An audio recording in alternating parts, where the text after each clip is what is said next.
Silent Hill, a new Silent Hill. Welcome to Mirror Domains Movie News, your place for entertainment headlines, and this is the Horror Weekly Roundup Show, where we talk about all the big horror movie news headlines that dropped during the week.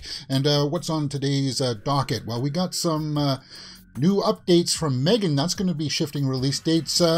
Conjuring 4 is in the works. Okay, cool. Well, we kind of expected that, right? We're going to be talking about some Scream headlines, Halloween Ends, Hellraiser stuff, but we start off today's show by talking about the new Silent Hill movie. A Silent Hill 2 is in the works. Really? A new Silent Hill movie confirmed by game developer Video Konami confirms that a new movie officially titled Return to Silent Hill. Oh, okay, cool. And apparently it's going to be based off the game. Now, what's interesting about this, guys, and what's noteworthy about this is that you have to take note that the original director and producer from this movie, the first movie, is coming back for this one. So that's cool news. And I really enjoyed that movie, as you could see. So, that's good news. Return to Silent Hill. And the director came out and talked about this quite a bit in length, saying that he wanted to pay respects to the video game and stuff like that. Working on a new Silent Hill movie, yes. He wanted to, honor it. And that's cool, the director. Let's take a look at who the director of the first movie was. Let's go over to the IMDb. It was in 2006, so it's a bit off. Now, I think it's probably just going to retcon, maybe, or it won't even acknowledge the second one. What was it, Silent Hill Revelation? I don't even think that one. Yeah, they'll do what they did with the Halloween franchise and just kind of like, that one doesn't exist.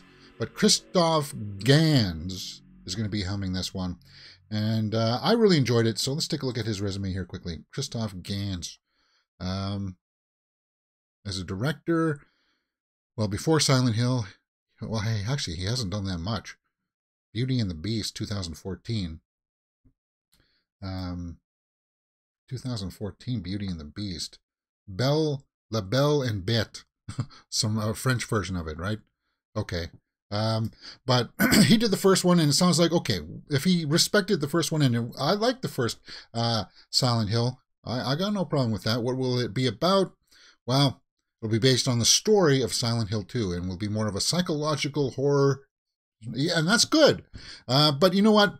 You think about Pyramid Head and stuff like that, and it gets me a little bit excited. I got to admit here, like all this stuff with the world going black and stuff like that, that was fantastic.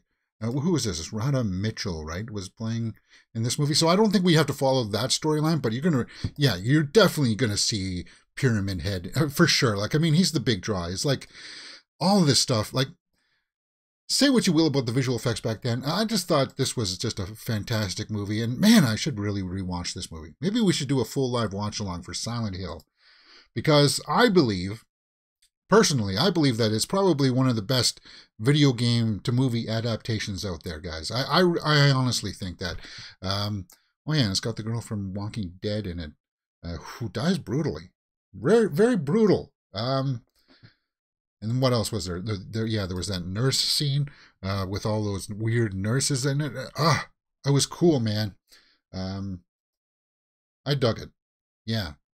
Those nurses, very creepy. And apparently they did hire like some actual ballet dancers or contortionists to do these kinds of roles, which I thought was kind of cool.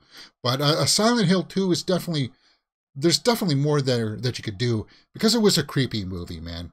It totally was. Let's see if there's anything more here. Because of that, it seems likely Return to Silent Hill will follow a similar story through the individual plot beats might differ. So in the video game follows James Sunderland searching for his deceased wife.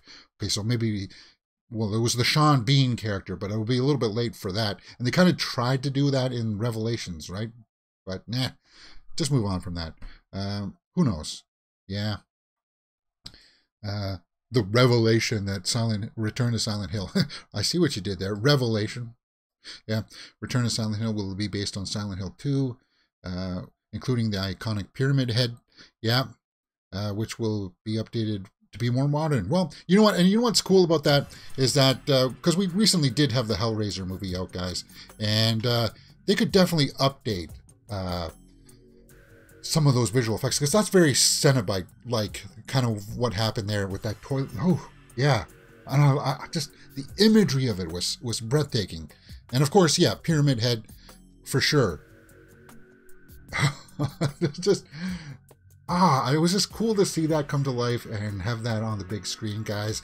I want to know your impressions. What do you guys think about a new Silent Hill movie? I'll let you know as soon as any more, production details, when a startup date's going to happen and more cast comes on board. I'll be following this one for sure, guys, because as I said, and as you can already tell, I'm a big Silent Hill fan. We may have to do a full live watch along soon, because it's coming up to Halloween, and that would be a good Halloween movie to watch, right? Silent Hill. I'm thinking about it. It's got a few adult scenes, but I can work my magic around those kinds of things. I think I could. All right, guys. Yeah. You're watching Mirror Domain's Horror Weekly. We do it 12 p.m. Eastern on Saturdays, guys. And of course, if you want to follow me on all the other social media handles, hey, you know all those little shorts that we do? Sometimes you can find extended versions of those on Instagram and TikTok, where, yeah, you can see like stories of my days and stuff like that. So if you're interested, by all means, go check that out. TikTok is growing. It's growing. It's getting right up there. And thank you for all the fans out there. Okay, Our Glass Viking says in the live chat, hey, James, I've got to be honest. I'm late to the party with Silent Hill. I've not seen it yet, but there's a sequel in the works. It's worth the catch-up. Well, yeah, I'd watch the first one for sure. What? Oh, I dropped it. Watch the first Silent Hill, but the Silent Hill Revelation, yeah, that one, it's not that good.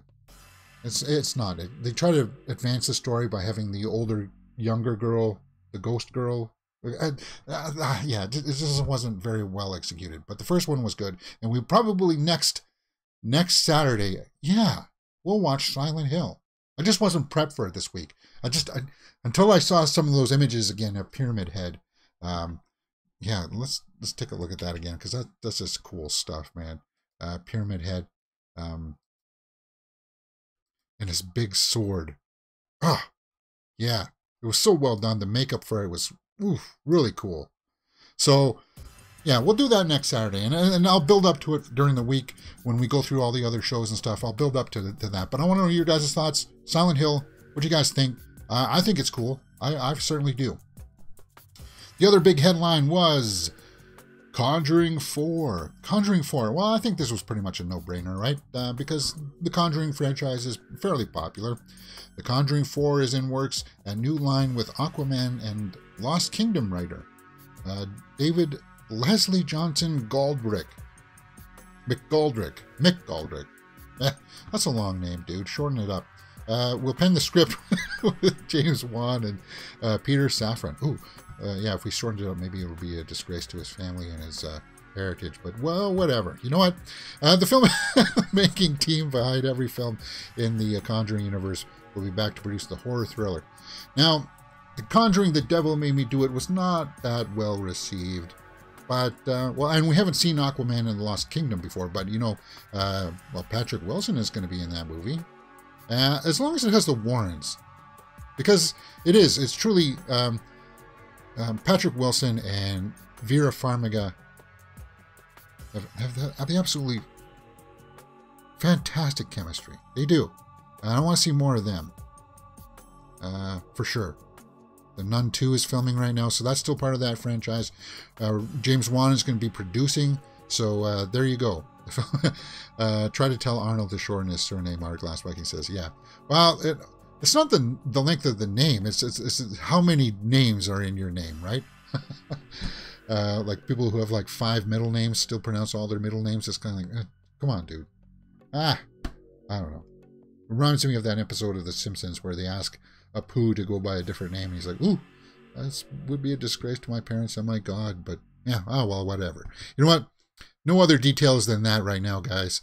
But I need to revisit The Devil Made Me Do It, because I don't think I enjoyed it that much. Yeah. Aquaman and the Lost Kingdom, which will open up in December 2023.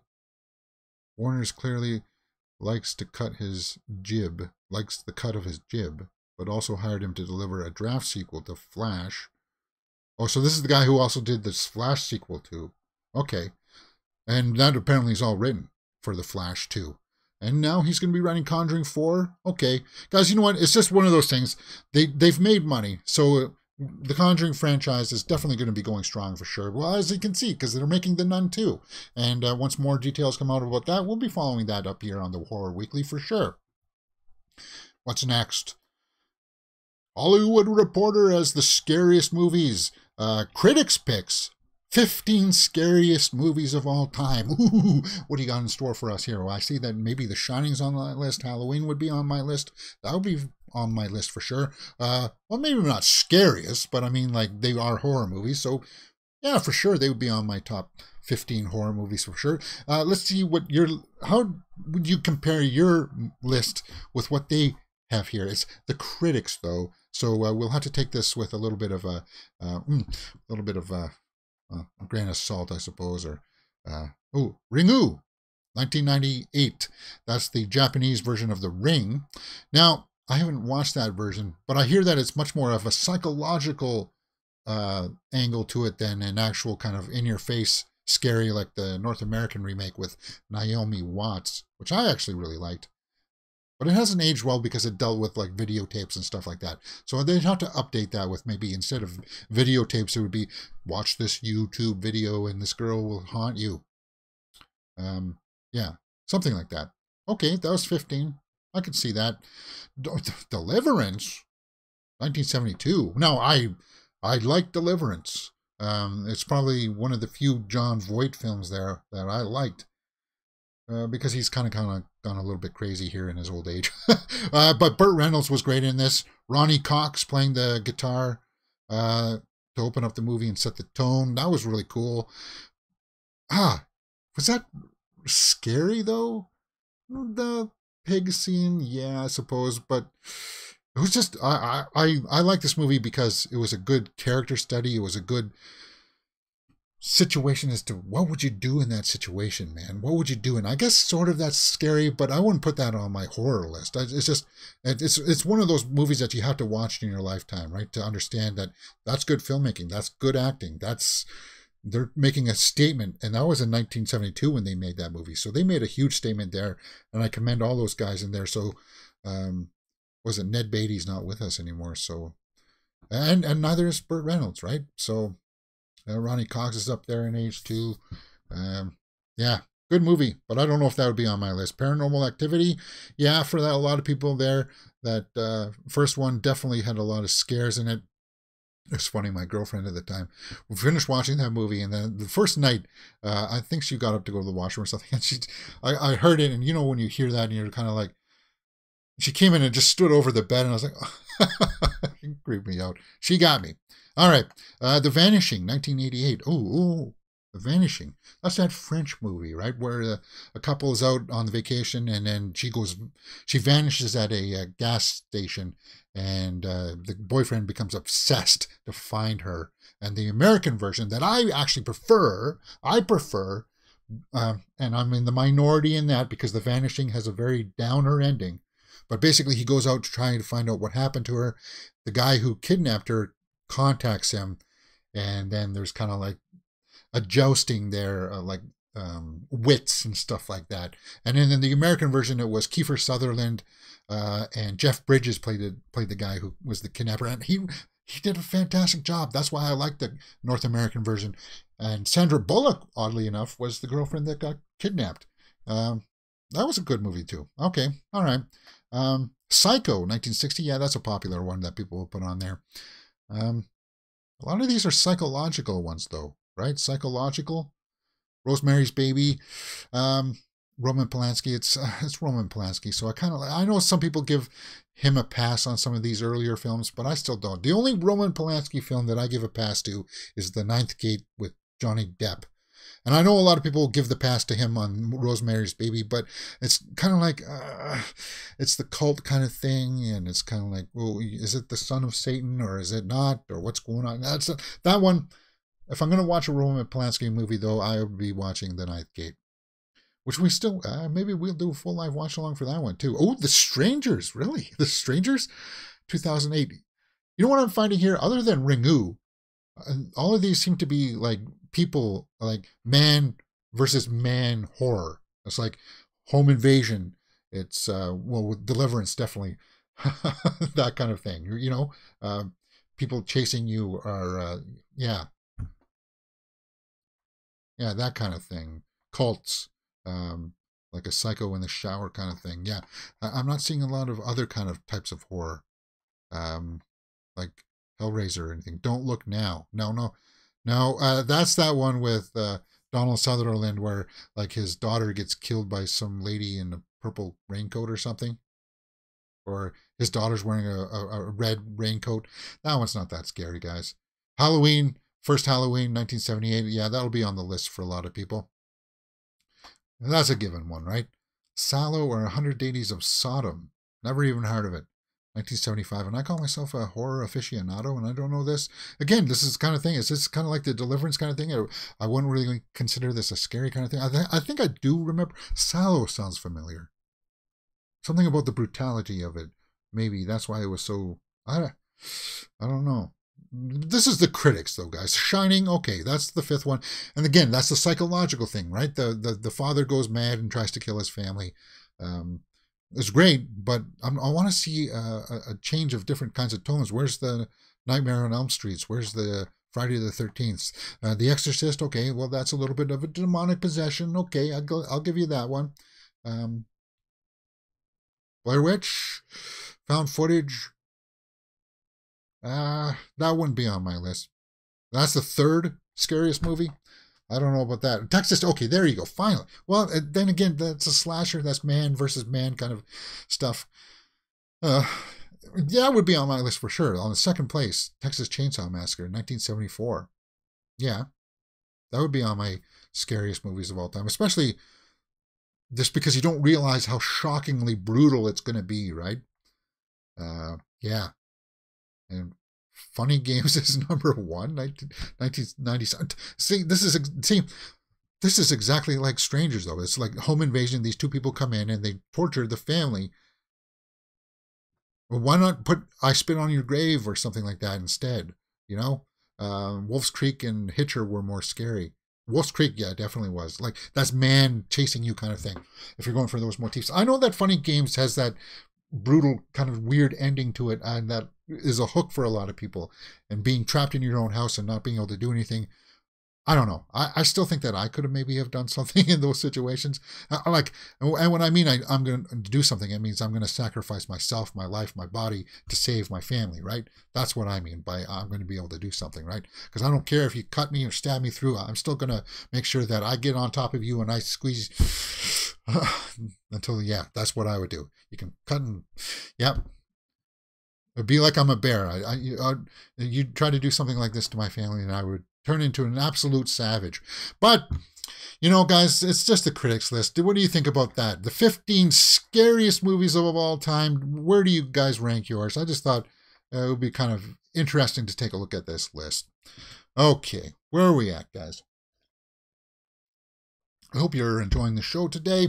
What else can you find on Mirror Domains? Well, we do full life watch-alongs for movies. Yeah. And we're going to do a full live watch along for Silent Hill next week for sure. On Mondays, we're going to be wrapping up House of the Dragon on Monday, 1:30 p.m. I know that the finale was leaked online. Don't worry, I haven't gone out to try to look at it. So it'll be a genuine reaction for House of the Dragon finale on Monday. And on Wednesdays, we do Star Wars Andor, Episode 8. Middle of that chapter, because we get 3 chapter installments in that. Oops, I forgot to remove this one. Oh, but we wrapped up Rings of Power a week and a half ago, guys, there on Friday, and I thought it was a lot of fun. And of course, you know that we do the Horror Weekly here on Saturdays. Pyramid Head, man. Oh, that's so cool. I dig it. And yeah, hit that thumbs up button, guys, because that really helps out the channel a lot. And as I said, you can find a lot of other cool little tidbits out there on the social medias. Nightbitch. Oddly enough, I gotta use that word because it's the title of an actual horror movie. Well, sort of, coming out. Nightbitch Mary Holland joins Amy Adams in upcoming horror movie. Mary Holland from Searchlight Pictures. Okay, so what's this movie about? Mary Holland from Happiest Season has now joined the cast. I don't know Happiest Season, guys, but I'm sure that she's a talented actress. Scoot McNairy is also going to be in this. Nightbitch tells the story of a woman thrown into the stay-at-home routine of raising a toddler in the suburbs who slowly embraces the feral power deeply rooted in motherhood as she becomes increasingly aware of bizarre and undeniable signs that she might be turning into a canine. Amy Adams. There she is on the set, guys. Turning into a canine. Yeah. I just, like, that has the potential to go into some really weird subject matter. Because they've tried to tackle this kind of stuff before. Recently, there was some, like, a mental institute of these people who thought they were animals. It's getting a little bit into the furry situation. And I usually, well, I like to distance myself from at least some, hey, if that's what you like, yiff, right? Yeah. Amy Adams believes that she's slowly turning into a dog. Horror. Yeah. Oh, and we got a poster there, and it looks like there's a... It's not that much, guys. Oh, that's just from the novel. That's the novel. It's based on the novel, okay? And that's the cover for it. But I don't know who this actress is, but if you are interested in her work, then you know who she is, and that's just an interesting cast announcement for that. Let's move on. Megan has got a shift in release date, and we talked about this earlier in the week because... well, anything to do with this creepy doll dancing around, guys. I just, it is really creepy. And I'm like, a lot of people are creeped out about this doll because it's like, should she be dancing like that? It does, like, you know, scary that makes you feel creepy. This just makes you feel, well, just like a person thinking that they're a dog. It's kind of like that kind of creepy, right? It's like, guys, we're treading towards a line here that maybe we shouldn't kind of cross, right? But yeah, Megan, I like the trailer for it. You know, creepy doll goes crazy and starts killing people. James Wan is producing it, so it's coming a week early, January 6th. So yeah, that'll be probably the first movie that I see in January, right? And what better way than to start off the year than with a horror movie? I love horror movies in January because it's a good way to start off the year. For me, at least. It was going to come out January 13th, but yeah, January 6th. I don't know why. They didn't say why. Probably just scheduling kind of thing. Maybe they wanted to ramp up the marketing. Maybe some little bit of detail said, you know, move it ahead. That's fine. Megan, 1 week early. I can't play that clip here because I didn't load it up, but Megan, 1 week early, guys. The release date has changed, and I think the reception to that has been fairly good. But as always, you'll see my straight out of the theater reaction for that kind of thing when it comes out. Lord of Misrule. What's this all about? First look. The Lord of Misrule. First look at the boy director's folk horror Lord of Misrule image. All right, so there we go. There's the first image. Let's see if we can blow that up just a little bit. Folk horror. It looks like there's going to be, I don't know if it's a period piece or, you know, it's going to maybe deal with, you know, people who live out off the grid and then some people wander into their domain. Let's take a look at what the synopsis reads for this. Lords of Misrule is a pagan horror story set in a rural English village, where Rebecca Holland has recently taken over the parish church when her young daughter goes missing at a winter festival. Villagers and local police join in the desperate search. Rebecca Holland. Rebecca Holland. Whoops. Sorry. Huh. Okay. That sounds like an interesting premise, but it's from the guy who made The Boy. Well, you know, what was that guy's name? Lords of Misrule. Let's go over to the IMDb. William Brent Bell. Let's take a look at his resume. Who else is in this? Tuppence Middleton. Ralph Ineson. Cool. You know, Lords of Misrule. We just saw him in Green Knight. He was also in the Witch. Cool. He was also on Game of Thrones too, guys. You'll recognize him. He's got a really deep voice. Graham Nash. Oh, who's this director? He's done The Boy, you said? Oh, and he just did The Orphan First Kill, which I really liked. I really liked that. So cool. Lord of Misrule. Uh, oh. Unfortunately, he also did Brahms, The Boy too. I just don't know what the heck. Because The Boy set it up for something else, and they totally took down and broke down the lore that they built in the first one with Brahms, The Boy too. Yeah, but I did like Orphan First Kill, so he handled that fairly well because that had some twists in it that really it needed some delicate storytelling. So yeah, the Lords of Misrule, pagans. Her daughter goes missing, and they probably sacrificed her. Right? That sounds Lords of Misrule. Fascinating. First look. Megan is the shape of things to come with the horror genre. The Terminator franchise would have veered towards that horror side. Well, that's exactly what the Terminator franchise should have been. Like, if they want to reinvigorate it, they got to take it back to that horror angle, right?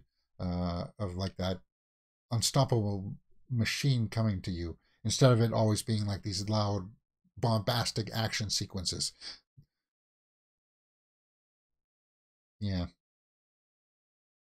All right, guys, it's a little bit of a retread here for some of these topics, but we're going to go through them because it's actually kind of fascinating for some of these headlines. We'll start off with Hellraiser 2022, and we got a couple of stories to talk about this because this is the horror movie news, and hey, I like the new Hellraiser, so we're going to talk about it. Hellraiser 2022, every franchise Easter egg and reference. Now, I still like Brad Dudley. Iconic, but I like Jamie Clayton also as the Hell Priest. I think I want to see more from her and where they're going with that, and I think we will. But there's articles up on Screen Rant this week talking about some of the Easter eggs. So if you haven't seen it yet, well, guys, it's been out for a little bit now, so hopefully you've seen it. Let's take a look at some of the comparisons they have here. Same words, different pinhead. That's right. They did reuse some of the dialogue, right? We have such sights to show you. But in this one, she says, explores in the further. Yeah, they reuse some of the dialogue. I do remember some of it, right? Save your breath for screaming. Yeah, that one I think I remember it. No tears, please. It's a waste of good suffering. Was that transformed into save your breath for screaming? The Chatterer was definitely back in that one. We'll talk about the Chatterer here in a few moments. There's the mask behind there. I didn't realize that the mask was also supposed to be like a throwback to the guy getting his face stretched in the first one. And we'll talk about the Chatterer here in just a moment. The infamous flayed corpses. Yeah. Because that was the full focus of the first Hellraiser, right? And they kind of alluded to that with her brother. And I think if they went into a sequel, I think that's where they would go for the sequel. They would go into, him trying to get his flesh back, and then the Cenobites would come and get him. I think that's where that would go. Oh, yeah, this is where I saw that. Jesus wept. And when the guy got his face pulled apart and the mask Cenobite, because he doesn't really have his face, his face is all stretched, right? And his head's not really there. It's really weird. The gasp, different iterations of the female Cenobites. Oddly enough, you're not showing the first one there, though. Huh. Blade on the puzzle box. Angels and Demons. Yeah, the creation of the new Cenobite there was definitely gory. It was gory, man, and I liked it. What's your pleasure line? Yep, that's a line that was in the first one, but instead of it being on that swiveling box, it was that guy that said it, right? The traitor, the boyfriend, Trevor. Or, yeah. When they were looking at the booze that was left behind in the mansion. Multiple Joeys. What? Hellraiser 3 Hell on Earth had a Joey protagonist. Really? I don't remember that. That's the one that went out into space, right? Oh, no. That was the compact disc player had one. Pinhead's pins. Doorway to Hell. Yeah. Visions of Hell. Yeah, see, even the aesthetic back then, they had like that bluish look to it. This one is like a little bit more of an aqua color. Musical themes. It did have some musical themes in there. Anti-Cenobite mechanisms. Voight's compound is surrounded. Oh yeah, that's right, because his house had like stuff that could repel them, and that's the weeper, right? Because there's pins in the eyes that make him weep and make weird weeps. Or is it a her? Who knows what it is? That one was gross.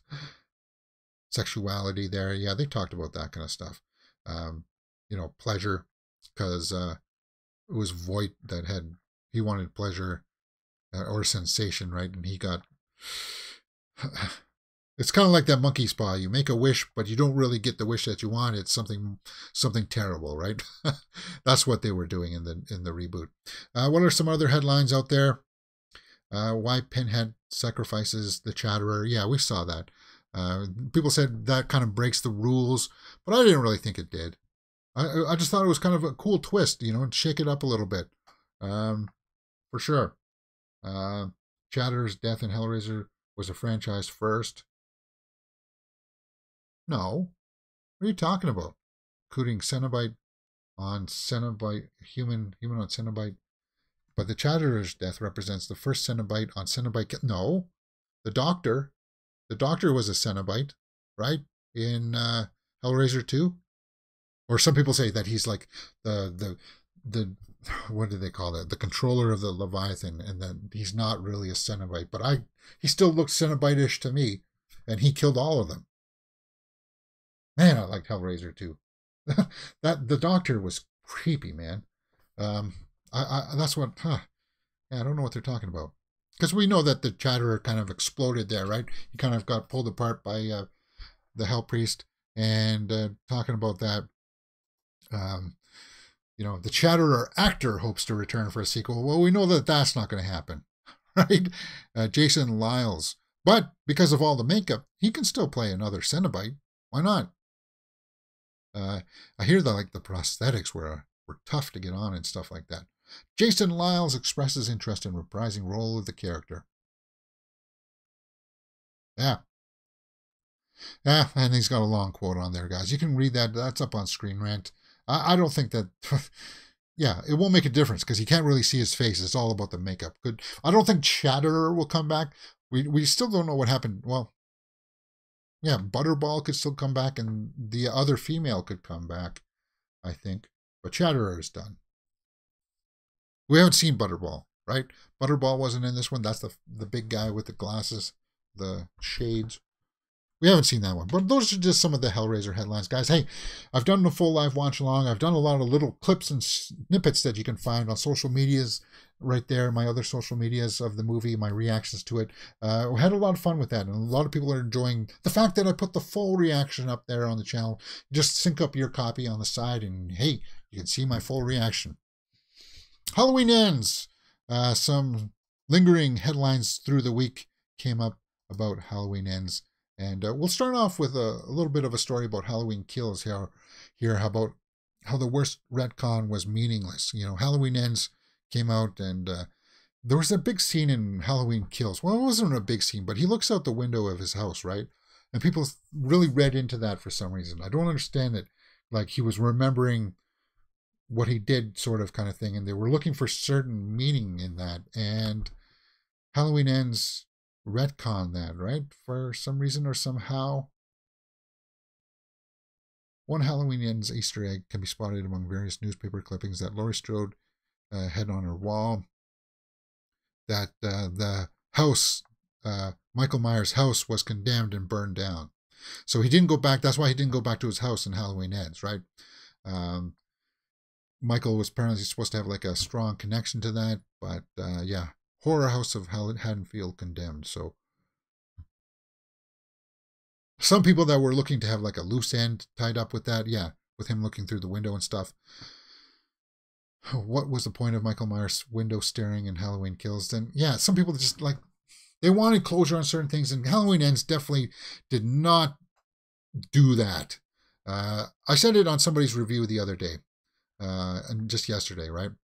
Halloween Ends was not the Halloween movie that I was looking for. It's not going to end up on my worst movies of the year list, but it's something that I don't really want to revisit. And if you're curious to see what the actor under the Halloween mask looked like, that's what he looked like, guys. And there you can see the girl who played Jamie Lee Curtis's granddaughter there. Yeah, it's just them on set. If you're curious about that, Allison, played by Andy Matichak, James Jude Courtney. Yeah, you need to reboot it. There's going to be a Halloween Ends reboot coming. I don't know when, maybe like 4 or 5 years from now, maybe. But I don't know what they're going to do with it, if they're just going to go and try to reboot it all from scratch, or just create a new story with Michael Myers and have it be kind of like a weird elsewhere kind of telling. I don't know. But Halloween Ends was slammed by previous actors like from Rob Zombie's. We talked about this. There's a small video up on the channel about this where I go into this in great detail, guys. You know, Rob Zombie's actors, Scout Taylor Compton and Danielle Harris, said that they didn't like the ending to it because it was more of a Corey story and Michael Myers was weak in it. They were kind of let down by that. And we'll just recap a little bit of their headlines here. I talk about it more in the video there. It was, Taylor Compton said it was a really cool story if it was about a new serial killer, and it was like for someone to become a serial killer. But then they just kind of threw Michael Myers in there, is what it seemed like to me. Yeah, because they spent the first hour and a half building up this guy, and then Michael Myers just comes in there at the end. He's got under 10 minutes of screen time, guys. For a Halloween movie, Michael Myers has got less than 10 minutes of screen time. That's just not the right mix that you want. And then Danielle Harris says, where are the kills? Where's Michael? And what the hell is going on, right? I much preferred Corey's kills to Michael Myers' kills. Talking about that guy there. He's the only thing that kept me interested. But it shouldn't have been a Halloween movie. Yeah. And for the longest time, I thought Michael Myers was just going to be like a figment of this guy's imagination. Like he's just so crazy that he thinks that he sees him, but he's not. Because that's the only way that it makes sense for Michael to be in the sewer like the way he was. At least that's the way that I felt.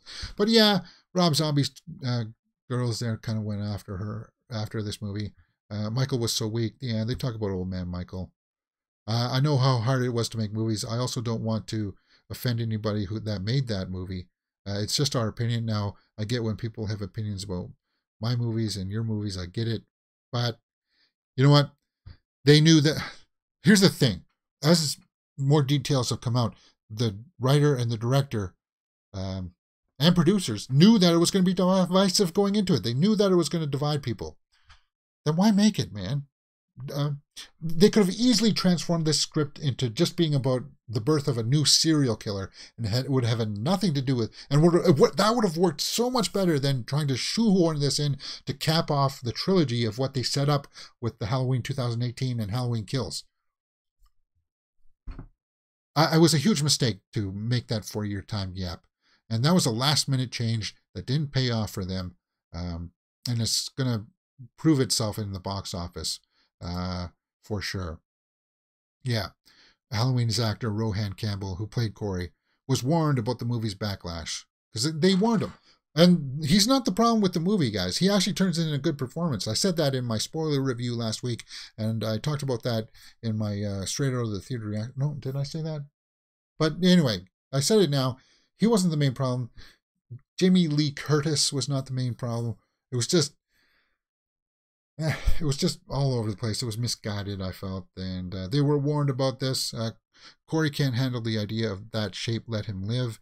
That's the thing that throws a spanner in his brain and short circuits something.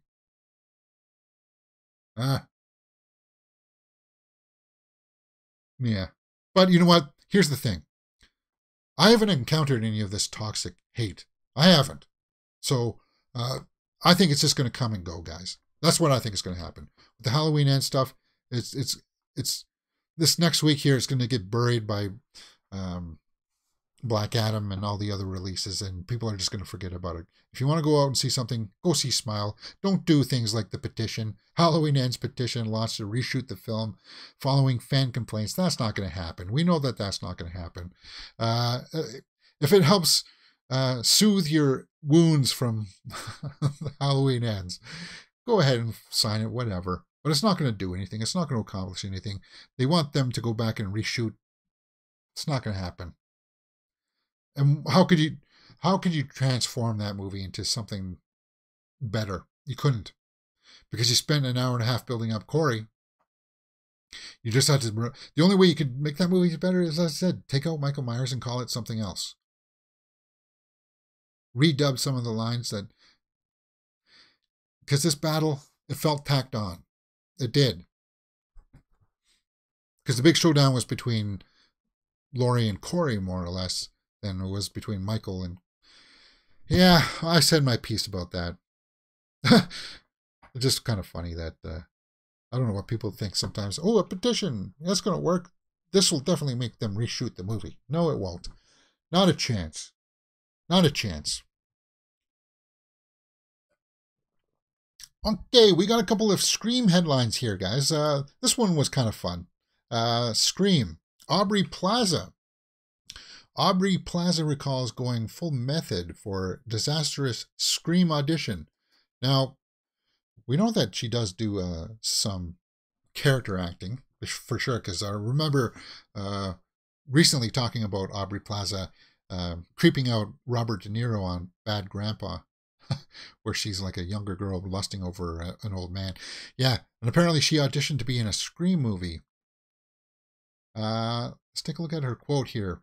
That she says that she was in an interview recently with, while speaking with Liv Marks. She says, one of the earlier auditions, this was like not even that bad, but I just remember one of the earlier auditions I had was for Wes Craven for the Scream remake or something. And they told me, like, we're going in to audition to play, you're going to play a character that eventually you'll find out is the killer. So I took that really literally, and I was kind of thinking, all right, I'm going to dress like the killer, you know, and it went really terrible. I was like frumpy because I thought, like, I'm a murderer. So she didn't do so well. Didn't make it very well. I went full method, and that was bad. Really bad idea.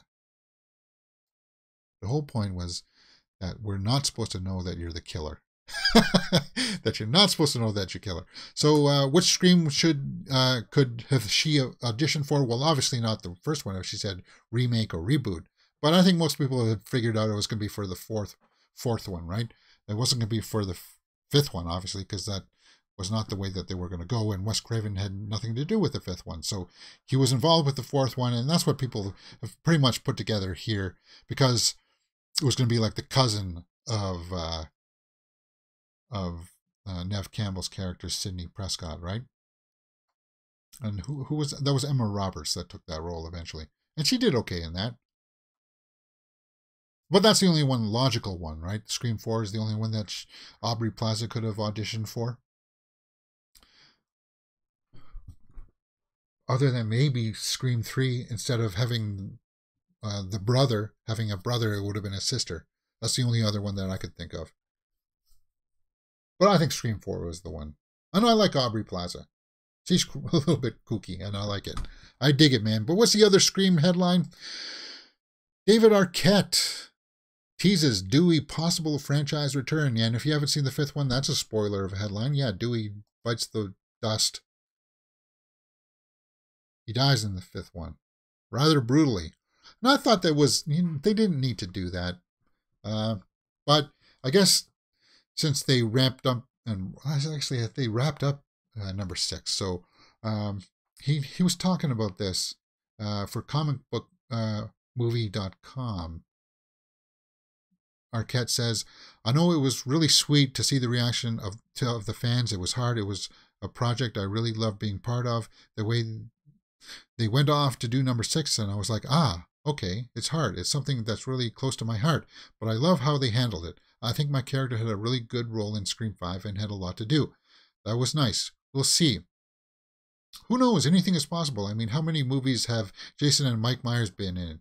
Not that Dewey's a killer, but there's a coming back to life element within these horror films. So maybe he could be like in a videotape like Randy was in Scream 3, or, you know, a video instruction on YouTube or something along the lines. He could have left like a will of some kind that he could come back in a cameo in that fashion. I'd be on board for that, but I don't expect like a twin brother out there or anything like that. I don't expect anything like that. But that's the way that he means that you could have him back for Scream 5. That's the only way.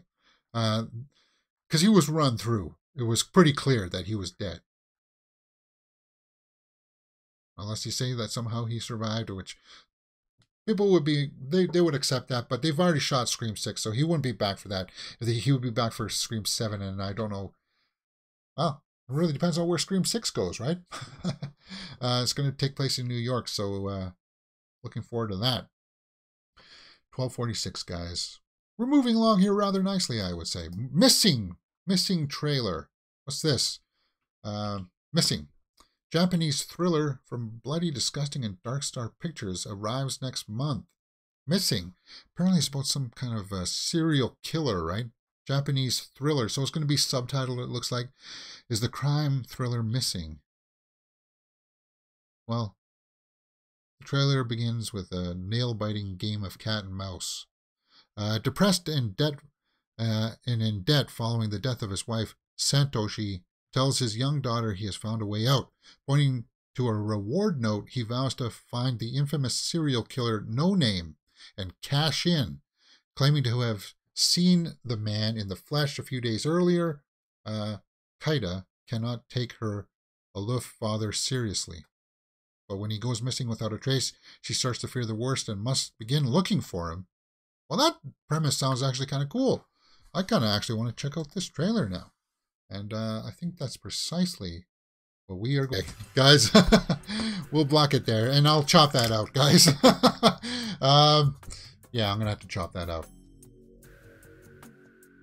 Yeah, and I'll just I'll re-upload this. All right, guys, I think that's it for today anyway. Yeah, I'll chop that out.